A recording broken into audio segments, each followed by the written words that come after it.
begin with a topic this morning.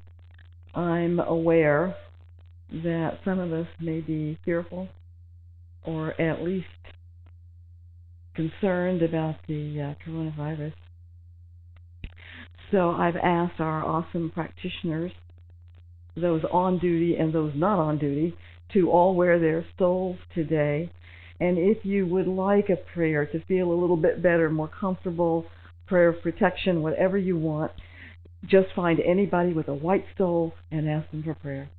This is what they do. This is what they do best. And they're there for you. And please, no handshakes or hugs, no touching. I told our ushers to use the Vulcan, live long and prosper, because if we're going to have to do this, let's have fun doing it. So, yes. But there is that Anjali Mudra that goes with Namaste. So these are two very good ways to greet each other. And this is a time of sober decision making. Obviously, we see it by the lower crowd here. I know Jerry called me this morning and he said, Donna, I'm 80 years old with COPD. I have to follow these rules. And I agree with him 100%. So our board will meet on Wednesday morning, and we will discuss whether to to suspend our services temporarily. The idea of this absolutely breaks my heart, but I know that we must take all precautions, since especially so many of us are seniors and some of us are health challenged. So there was one of the ministers, I think it was in the Palm Desert Church, had a video, and he said, I am extremely disappointed, but I'd rather be disappointed than regretful. So that's where I'm coming from, and I will probably, I will go with whatever the board says, but my feeling is that we're going to take some time off. But we are planning to record, and we're looking into, as John said, into using Zoom for classes and maybe streaming talks. We don't know exactly what we're going to do, but it's all over the minister's listserv about people using, and there's instructions on how to do all of this. So we'll see what's happening. If you're not already on our e-news list, please sign up after the services, because if we do close, that's going to be the major way we get to everybody. So if you're not on it, please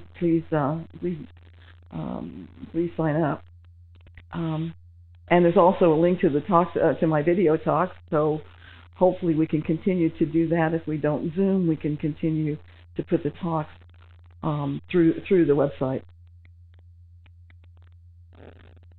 With all of the concern and even the fear around the uncertainty of both the virus spread and the financial disruptions from the oil trade wars, it's really no wonder that many of us are feeling stressed.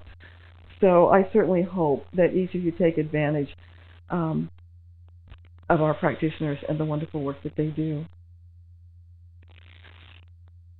And besides putting protocols from the center and your own personal protocols together, I think this is a perfect time to turn to affirmative prayer and release our concerns and fears to a power that is greater than all of us.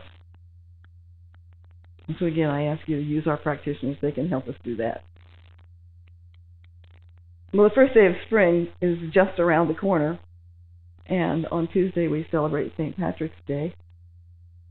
And so in honor of the day, I wanted to look at some of the Celtic traditions to see how they might be in alignment with our own science of mind philosophy. So as Heather said, my topic today is May the Rose Rise Up to Meet You. And it is the beginning of a famous Irish poem. Some people believe it was actually written by St. Patrick, but there are and he lived in the late 4th century, and others believe it's much older, going back to the ancient Celtic cultures. The entire poem reads, and it's a bit different than what Heather sang. May the road rise up to meet you. May the wind be always at your back. May the sun shine warm upon your face. the rains fall soft upon your fields. And until we meet again, may God hold you in the palm of his hand. When I first read this, I thought that first sentence was a bit curious. To me, if the road rises up to meet me, it probably means that I fell,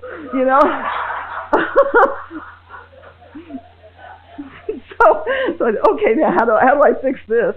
But it's really, I looked it up, and it's really a bad translation of the words Gunari un Bahuru Laat. And Heather, did I really screw that up? I did, okay. But it more accurately translates as may you succeed on the road, much like the French bon voyage. So good voyage, good journey. And may the wind always be at your back means that your journey is aided by nature. The equivalent for a ship or a plane is a tailwind that assists in reaching your destination easily and earlier than anticipated. In sports like running or biking, having the wind at your back means that you have an extra advantage. And in fact, sometimes the winning times in sports like these are notated as wind assisted. So that if a record is broken, there's a notation of the special circumstances. I didn't know that. Look these things up. The two statements, having the sun warm our face and the rains fall soft on our fields. To me, that conjures a feeling of well-being, that all of nature is conspiring for our highest and best good. And then that's further emphasized in the final blessing, until we meet again, may God hold you in the palm of his hand. It's a beautiful poem and commentary about the journey that we are on and the road that we are taking that combines the essence of God as a great comforter, that place of peace that passes all understanding, with the elements of nature that reflect that peace and comfort in supporting winds, warm sun, and gentle rains.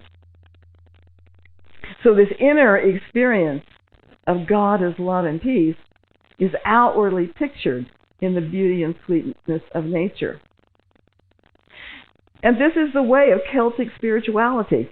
In his book, Anam Cara, a book of Celtic wisdom, John O'Donohue writes, nature is a direct expression of the divine imagination.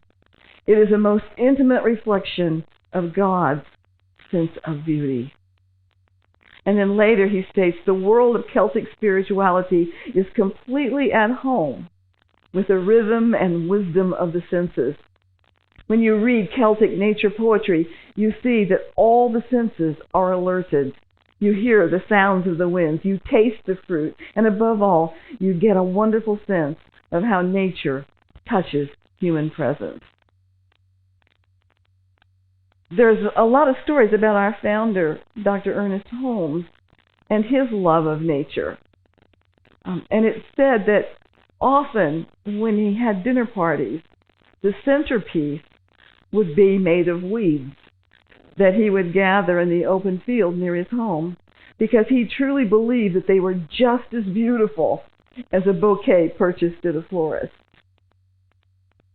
In his last Asilomar talk, and I know I use this a lot because I love this thing, prior to his transition, he said, it seems to me that only as we view all life, everything from what we call great to what we call small, important or unimportant, it is only as we view the whole thing as one stupendous whole, whose body, nature, is God the soul, that we shall really enter into communion, into sympathetic oneness and rapport with the reality of all that is about us. He goes on, he says, someone asked me, what do you think God is? I looked out the window and said, I think God is that tree. And there was a squirrel running up the tree, and I said, I think God is that squirrel. Everything that lives proclaims the glory of God. Every person who exists manifests the life of God. There is one spirit in which we live, one mind by which we think, one body of which we are a part, and one light that lights all pathways. So this idea of oneness, that everything is intimately connected to everything because it's all sourced from one infinite power and presence, is a running theme in both the Celtic tradition and our science of mind philosophy.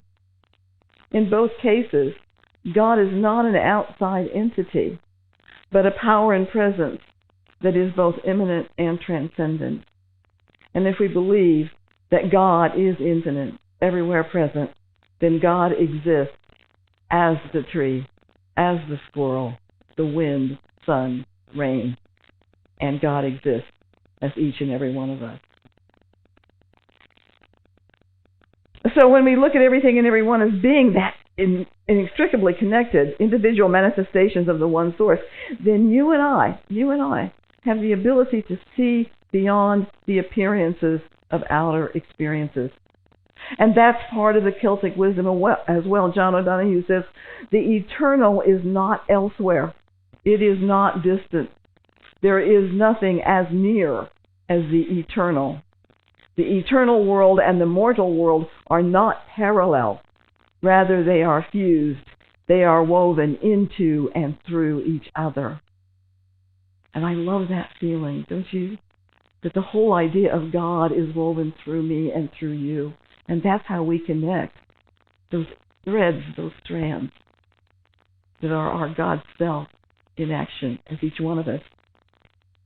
So if you and I can see that everything is woven into and through each other, that you and I are linked as individual expressions of the one, then that world of separation loses its hold on us. And we find those connections that we didn't know existed. So we as a nation and as a world, we are facing a pandemic. And we can choose to come in fear. We can choose to come in love. When we choose love, then our decisions will be thoughtful and life-affirming, not only for ourselves, but for everyone. Most of you know that I've been through 2 natural disasters. In 1994, living on the epicenter of the North Ridge earthquake, our home and both cars were destroyed. And in 2004, living in Vero Beach, Florida, we were homeless once again when Hurricanes Francis and Jean hit back to back. But what I found in both of those disasters was a human spirit that came together as one. After the earthquake, people talked to each other, and I mean people who would have never given short shrift in the past. They talked and they helped. It proved to me that the human heart can go the lengths of God. And the same is true for the hurricanes. Fences were blown down, and so were the fences around our hearts. I did not know my neighbors, but when we no longer had fences as barriers, we connected with each other. We helped each other. And we became friends with each other. And I think the same thing is going to be true here. The beauty of the human spirit is going to shine through all of this.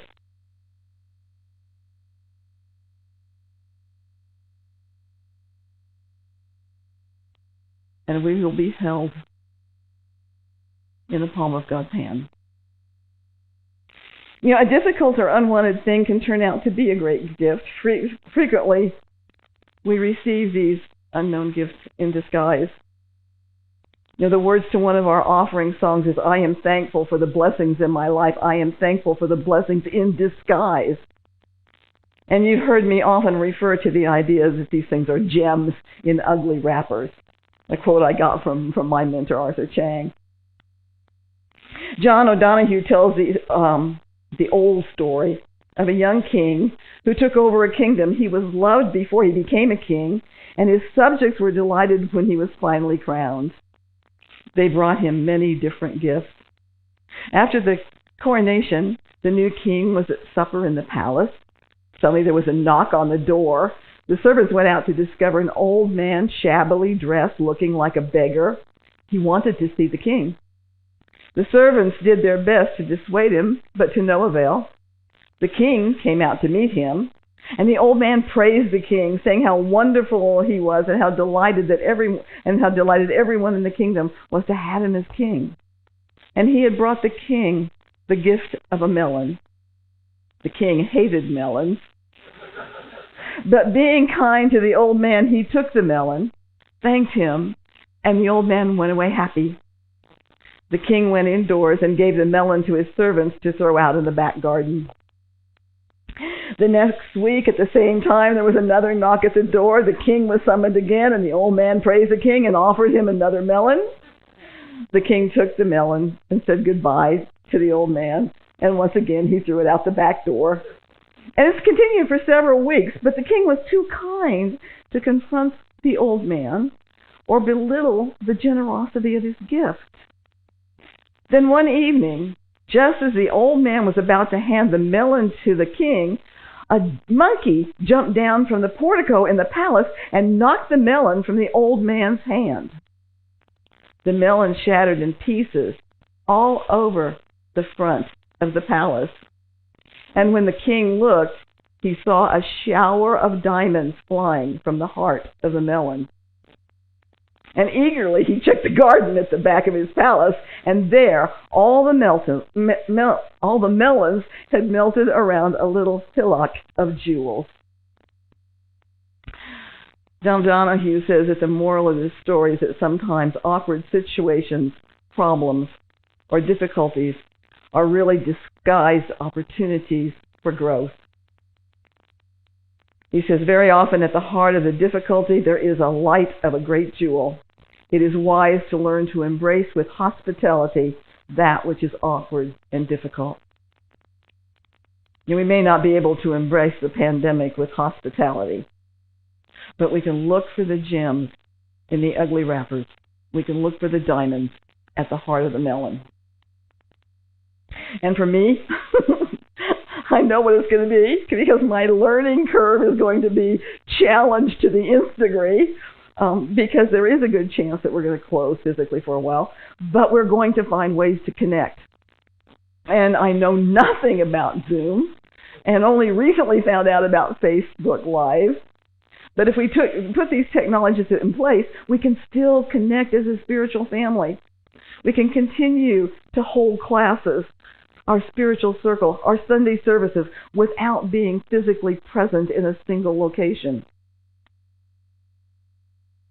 And to me, having to learn how to operate these technologies, while challenging, are those gems in ugly wrappers. Yeah, and so with the board approval, we're going to buy a Zoom program that will allow us to connect with up to 100 people at a time. And the possibilities, I think, are endless. Not just through this pandemic, but in the future. Because instead of having a class where you have to show up in person, we can Zoom it to students from any part of the world. So a class where a practitioner is teaching 5 or 10 people can suddenly be teaching 100 people. So we can take our message to the world if we embrace this technology.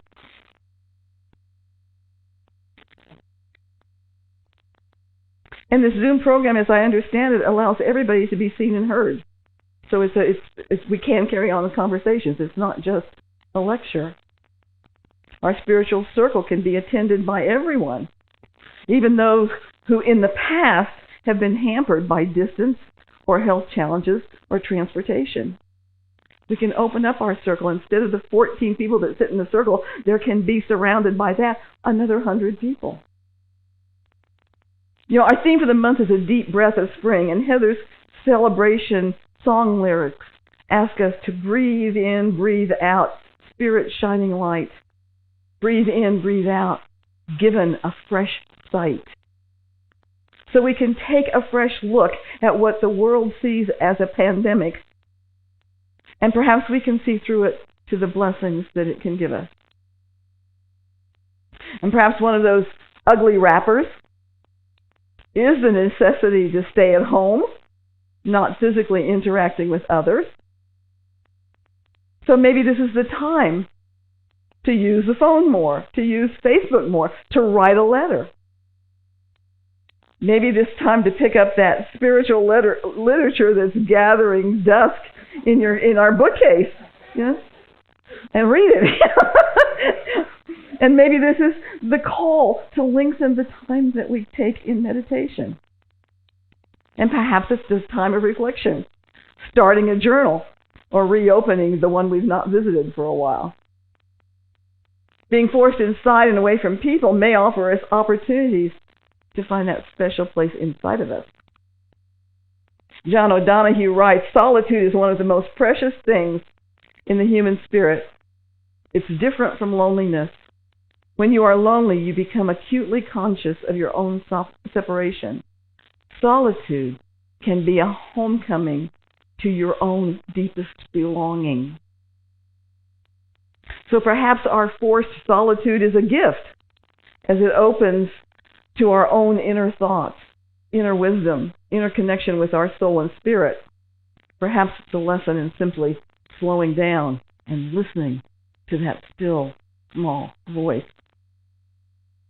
And perhaps more than anything, as I said before, this is a time of affirmative prayer.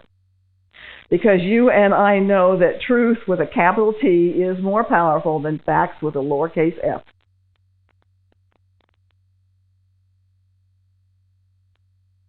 If we all agree to spend 15 minutes a day affirming the wholeness and perfection that is the truth of God and truly believe it, then this virus will no longer have a place to stand. The song we are singing after my talk is Swing Wide the Doors to This Heart of Mine. And it tells us that life is about love, laughter, and smiles. It's about kindness. It's about hearts open wide. It's about service. It's about lending a hand. We may have to keep our doors closed for now, but we can open our hearts and we can affirm for each other and for every person on this planet. May the road rise up to meet you. Oh, Rosie. May the road rise up to meet you. May the wind be always at your back. May the sun shine warm upon your face. The rains fall soft upon your fields. And until we meet again, may God hold you in the palm of his hand. Namaste.